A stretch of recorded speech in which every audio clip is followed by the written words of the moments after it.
जय सद्गुरु. मी दामिनी रसोई से जिंदगी तक मध्ये तुमचं मनापासून स्वागत. सखींनो, हा आहे श्रावण महिना. तर श्रावण महिन्यामध्ये मंगळागौर हा एक सण येतो आणि त्यावेळेस खूप आनंद म्हणजे सगळीकडे आनंदी वातावरण असं. सवासनी बायका खास करून याची पूजा केली जाते. तर त्याच्यासाठी जो नैवेद्य करणार आहोत, तर आज आपण तो नैवेद्य काय काय करणार आहोत आणि कसा ठेवणार आहोत ते मी तुम्हाला दाखवते. तर नैवेद्यासाठी आपण काय काय जेवण बनवणार आहोत तर ते दाखवणार आहे. तर चला, सर्वप्रथम आपण डाळ आणि भातचा कुकर लावणार आहोत. तर ही आहे तुरीची डाळ आणि तांदूळ मी बघा धुवून स्वच्छ धुवून घेतलेले आहे 4-5 पाण्याने. तर आपण तांदळाला पाणी किती घालायचं, कधी तांदूळ जुना असतो, कधी नवीन असतो, कधी पाणी कमी लागतं, कधी जास्त लागतं. मग शक्यतो बघा या हाताचं माप आहे ना, ही आपली बोटाची रेष असते, त्या रेषेपर्यंत किंवा रेषेच्या थोडं खाली असं पाणी घ्यायचं. मग बरोबर आपला भात सुटसुटीत होतो. डाळीला फोडणी देण्यासाठी आपल्याला काय काय लागणार आहे ते सांगते. मोहरी, जिरे, हिरवी मिरची, लसूण, हळद, कढीपत्ता आणि कोथिंबीर हे होतं डाळ भाताचं साहित्य. हे आहे वडे करण्यासाठी पीठ. तर ह्याचं पीठ कसं तयार करायचं हे मी डिस्क्रिप्शन बॉक्समध्ये याची लिंक दिलेली आहे. आणि त्याच्यामध्ये घालण्यासाठी आपल्याला काय काय लागणार आहे तर हळद आणि मीठ, आणि आपण गरम पाणी करून त्याच्यामध्ये पीठ मळून घेणार आहोत. आता आपण साहित्य बघूया बटाट्याच्या भाजीचं. तर हे बटाटे मी घेतलेले आहेत उकडून त्याच्या साली काढून घेतलेले आहेत. जिरे, मोहरी, अद्रक लसूण पेस्ट, कढीपत्ता, मीठ, हळद, हिरव्या मिरच्या, कांदा आणि कोथिंबीर हे सर्व आपल्याला बटाट्याची भाजी करायला लागणार आहे.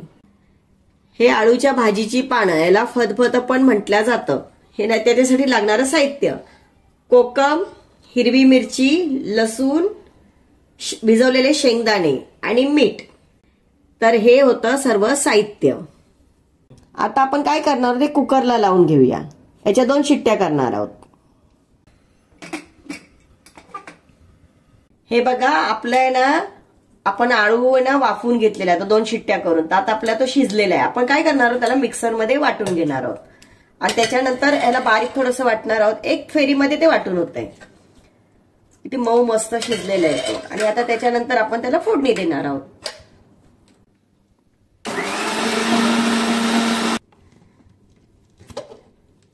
हे बघा मस्त असं वाटून झालेलं आहे छानपैकी. आता आपण याला फोडणी देऊया. आता आपण आळूची भाजी करणार आहोत, तर आपण फोडणी देऊया. गॅस लावून घेऊया. थोडंसं तेल त्याच्यामध्ये 1-2 चमचे. ही भाजी खूप छान लागते. त्याच्यामध्ये फोडणीला थोडासा आपण लसूण घालणार आहोत आणि आपला लसूण थोडासा लालसर करून घ्यायचा आपण. आता आपला लसूण मस्तपैकी लालसर झालेला आहे बघा, त्याचा सुगंध किती छान येतोय. आपण त्याच्यामध्ये कांदा घालून घेणार आहोत. कांदा थोडासा लालसर होईपर्यंत परतून घ्यायचा आपण.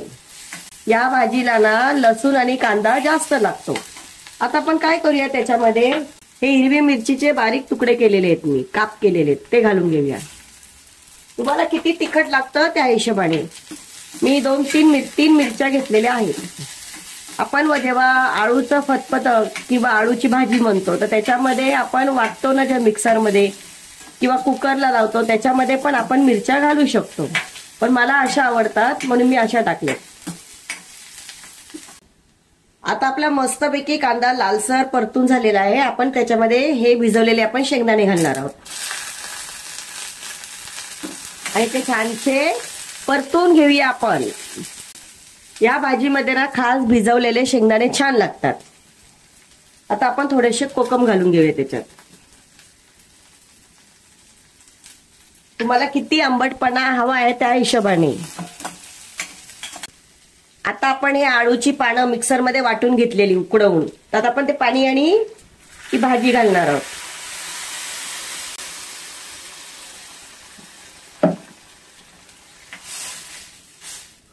आता आपण याच्यामध्ये चवीनुसार मीठ घालणार आहोत.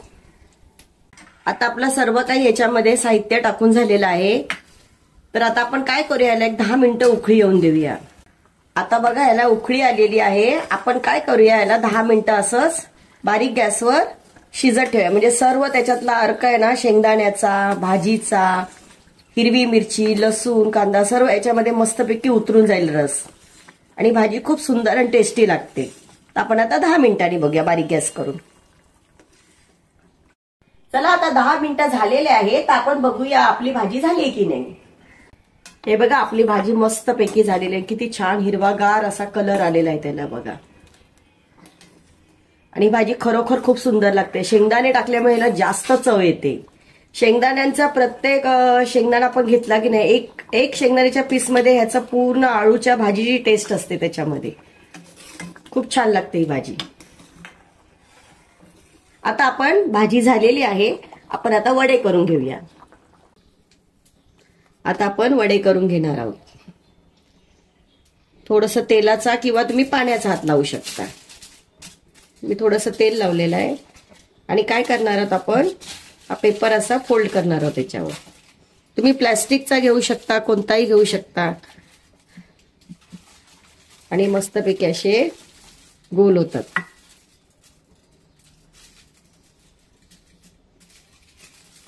आणि आता आपण याला तळून घेणार आहोत.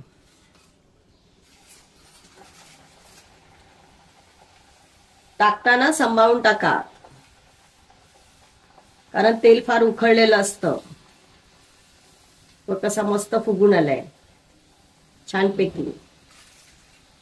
कसा मस्त छानपैकी फुगून आलेला आहे.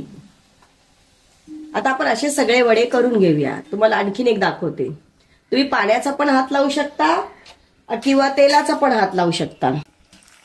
आपण थोडेसे पापड तळून घेऊया. हे नाचणीचे पापड होते.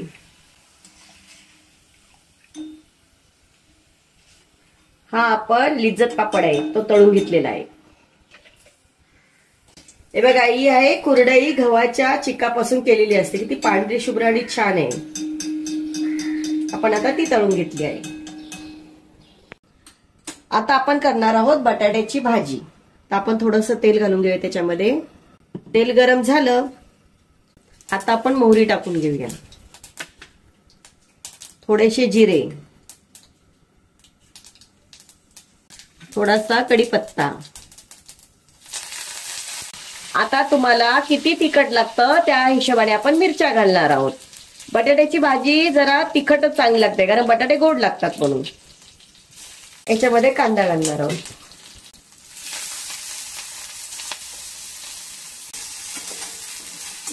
आता आपण अद्रक आणि लसूणची पेस्ट केलेली आहे ती थोडीशी घालून घेऊया. त्याच्यासोबत हळद, चवीनुसार मीठ.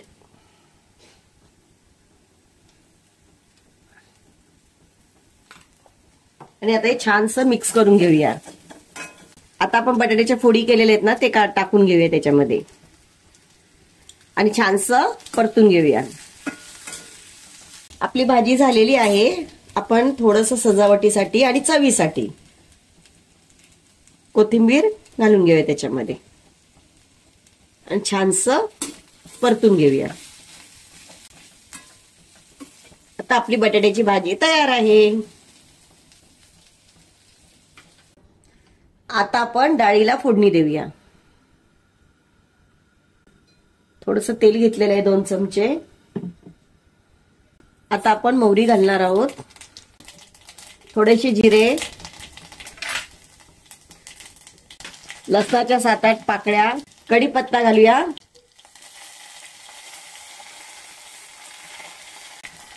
थोडीशी फोडणीसाठी हिरवी मिरची. थोडासा तिखटपणा डाळीला आला की जरा छान वाटतं. लसूण आपला लालसर होत आला की आपण टोमॅटो घालणार आहोत.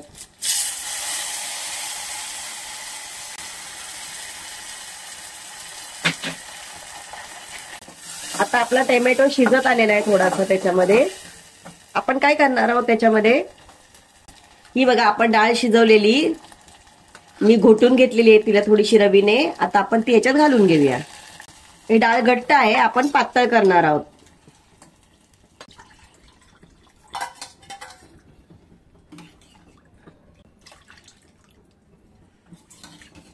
ही बघा डाळ.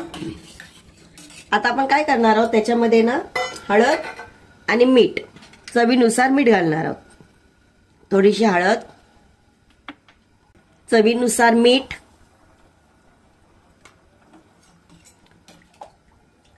आणि थोडीशी आपण हिंग घालणार आहोत. कोणती डाळ शिजत असेल तर त्याच्यामध्ये थोडीशी हिंग घालायची, पालेभाजी आणि डाळीमध्ये. आता आपण याला 5 मिनिटं उकळी येऊन देऊया, मग आपली डाळ तयार होईल.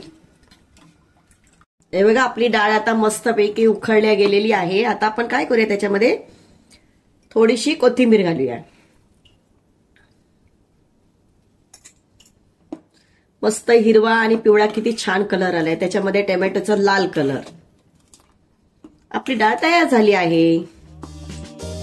आपण थालीमध्ये बीटचा हलवा आणि काळ्या वाटाण्याची उसळ हे दोन्ही पदार्थ आपण ठेवणार आहोत.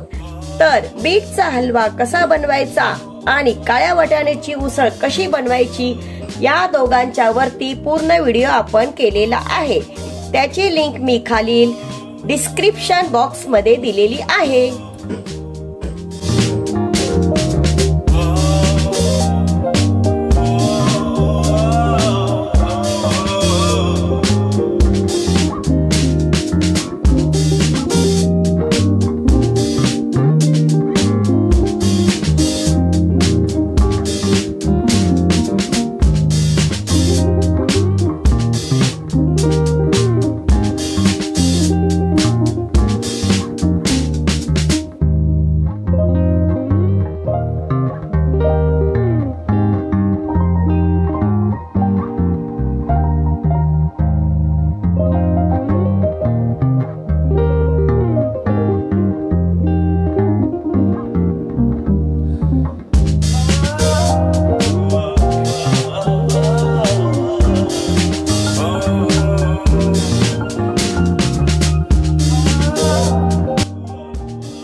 सखींनो, हा होता मंगळा गौर देवीचा पूजनचा प्रसाद श्रावण महिन्यातला. तर आपण ही थाळी केलेली आहे खास मंगळा गौर पूजनसाठी.